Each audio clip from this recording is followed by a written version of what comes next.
Welcome to Hence the Future podcast. I'm Mattimore Cronin, and today we're discussing Lifelines. Lifelines are an incredibly useful tool for putting the highs and lows of your own life in context. I just finished creating my own Lifeline, and it's definitely helped me understand the journey that I've taken in life so far, and it's also helped me to map out what I'd like my next life milestones to be. So in today's episode, let's talk about how to create your own lifeline, why doing so is beneficial, and also what you'll gain by mapping out the timeline of your life. Creating a lifeline is similar to creating a historical timeline, but there is a key difference. So with a historical timeline, you're mostly focused on external verifiable events that happened. So it'll be your birth, your death, if you got married, if you graduated from college. That's what you'll see in a typical biographical timeline. But what's different about a lifeline is it's less about what's externally important in your life, and it's more about what's internally important in your life. So what are the events that help to shape you, the person who you are today, that maybe even the people closest to you don't even know about? So for me, one of my earliest milestones is when I was a 5 or 6 year old in Connecticut, and a squirrel came into our house, a rabid squirrel, and it jumped on me and bit me, and I had to get rabies shots for weeks or months afterwards. And that was a pretty momentous experience in my life.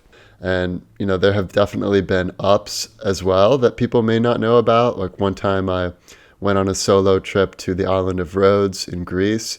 And even though the Acropolis was closed, I decided to climb up the fortification wall.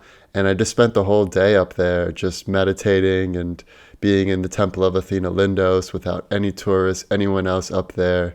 And I really just started to recognize how the passage of time makes our own lives so temporary. And I had thought about how on this island, this one piece of land had been fought over by so many different people over the ages who gave their lives just to own this piece of land. And yet here we are thousands of years later. None of those people are around anymore, but the land is still there. So much of what we fight for is useless because it's all temporary anyways. You can't bring your possessions with you to the great beyond. So that was a big insight for me. And I've had other spiritual experiences and things that have really shaped me. So these are mostly what's in my lifeline.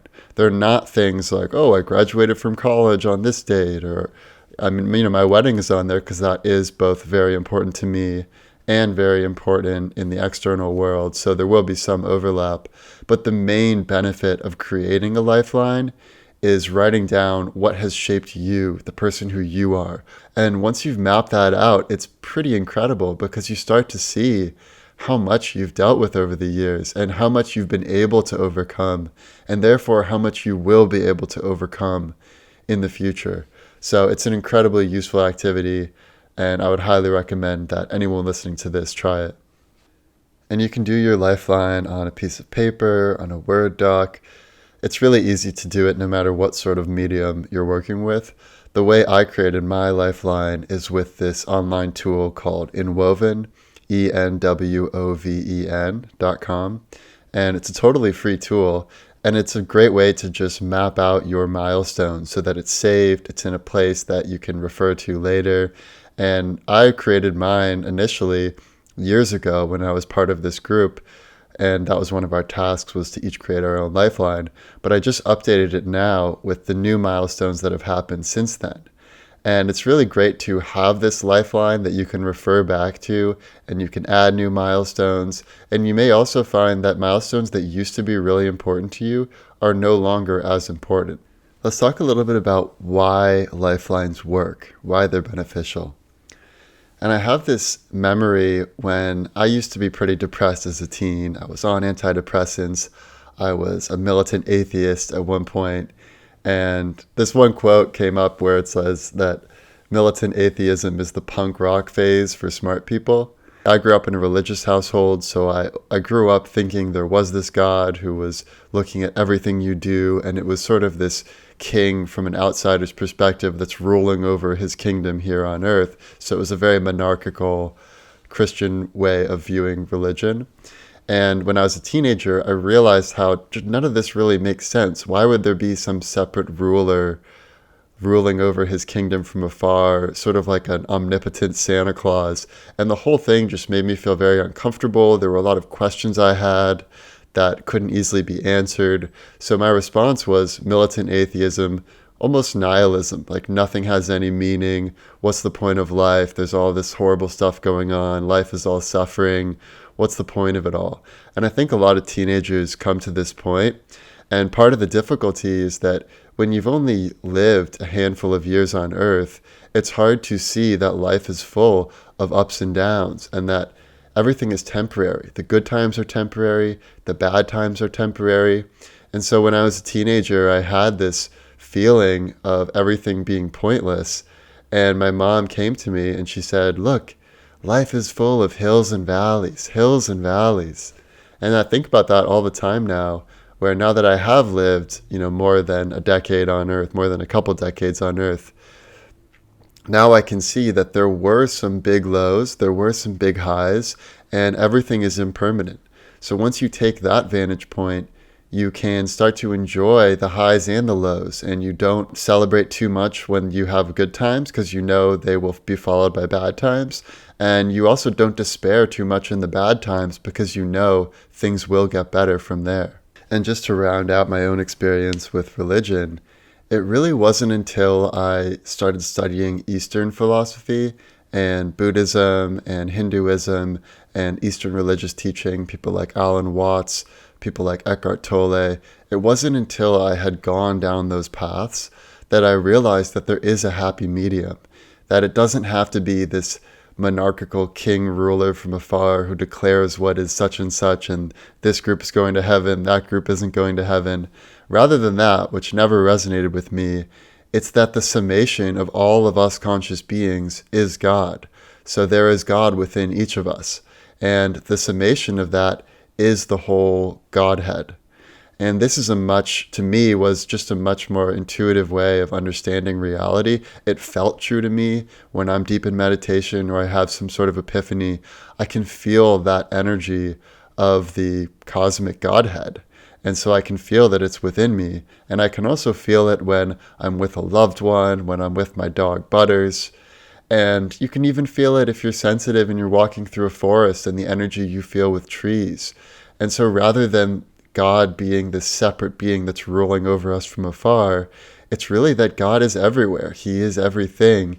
And you don't have to think of it in the Christian way or the Muslim way or the Jewish way or any individual religion. I think is just one flavor of understanding what's going on.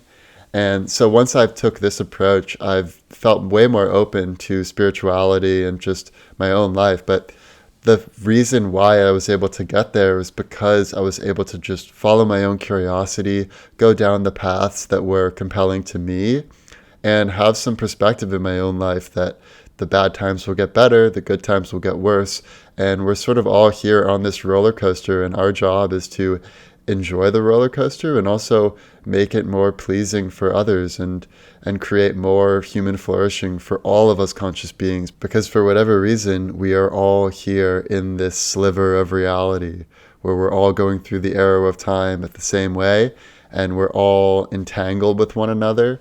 And that's a special thing. We all happen to be born in this time.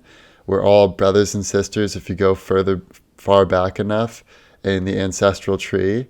And it's pretty amazing. And even when you think about evolution, the fact that we all evolved from the same single cellular organisms, doesn't that show that we are all sort of the same being, just manifested in different ways? And that allows you to have much more compassion, even for people who are mean to you, even for people who do you wrong, because they just may not be as far along on their journey as you are. And you may be a little bit further than they are. And it's important to help people get a little bit further on their journey if you can. But people also need to find their own way in life. Let's talk about some of the benefits you'll gain from creating your own lifeline. I'd say the first benefit is perspective on your own life, and you'll be impressed with how much you've been able to overcome thus far, and it will make you feel more confident that you can overcome anything that life throws at you next. You'll also gain compassion for others once you realize that everyone is going through these battles, everyone is experiencing their own hills and valleys, and you don't know where other people are. They might have just experienced the rock bottom of their life, and that may be why they're a little bit mean or not as friendly as they might otherwise be. And the final thing you'll gain is freedom. The freedom to realize you can choose your own path in life. You don't have to just go on the same trajectory that you've been going on so far. If you're not enjoying your career, quit your job or start a side hustle and see if that can lead to a more fulfilling outcome. Or if you're not in a relationship you like, break up, find someone else. And it really is up to you.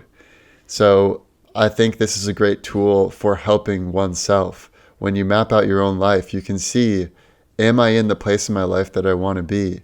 And if you're not, well, then you can look at the past trends and think, what are the next milestones? What do I need to get to those milestones? And that can be really encouraging. Now let's get into the future scenarios. Let's talk about the worst case scenario. Worst case scenario.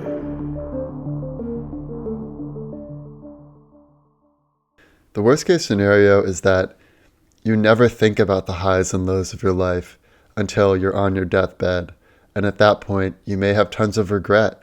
You may realize that the way you spent your life isn't the way you would have wished to spend it, knowing what you know now. So by doing a Lifeline exercise, it helps you come to those conclusions sooner while you still have time to make a change. Best case scenario. The best case scenario is not only do you create a lifeline and map out your milestones that you'd like to achieve next, but you also update your lifeline at regular intervals. So I've heard some people review their lifeline once a year. Your birthday is a great time to do that.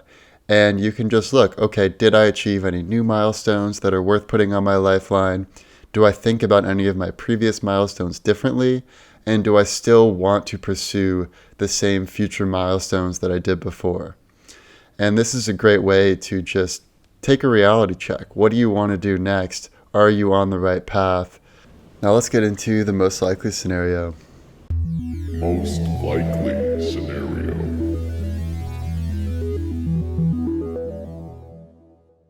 The most likely scenario is that it's up to you. Whatever you do will determine your own life. Of course, there are other circumstances.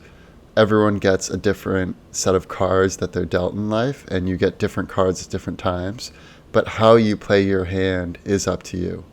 And one of the greatest ways to get out of this trap of doing the same thing over and over is to have gratitude, to realize how precious the time we have on earth here really is. Tim Urban from Wait But Why created this poster that maps out your whole life with little squares, one square representing each week, and it maps out a 90-year life, assuming you live to 90. And once you cross out all the squares for how long you've lived so far, you realize how few squares are left. And that can make you really want to live each week as if it's your last. And especially not only considering the weeks you have left in your own life, but the weeks you have left doing certain things you love, whether that's spending time with your parents, if your parents are elderly, spending time with your kids while they're still kids, or doing things that you might not be able to do while you're older, like going skiing or snowboarding. All of these things have an expiration date. And just by looking at the whole broad scope of your life from beginning to end, that can help you really appreciate the present moment. And if you need to make a shift, you can make that shift because you realize that it's not so much about how much you accumulate, how many possessions, how many brownie points you get with your boss or whatever it is. It's all about how fulfilling is life to you and how much are you enjoying the day-to-day, how much are you helping others, how much are you flourishing in the way that you want to flourish. So I hope you enjoy this episode, and I'll see you next time. The past, the present, and the future. Our computer is picking up a strange signal. The past, the present, and the future, baby. What's the world coming to? The past, the present, and the future. The past, the present.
If you enjoy thinking about the future as much as we do, we invite you to join the HTF community.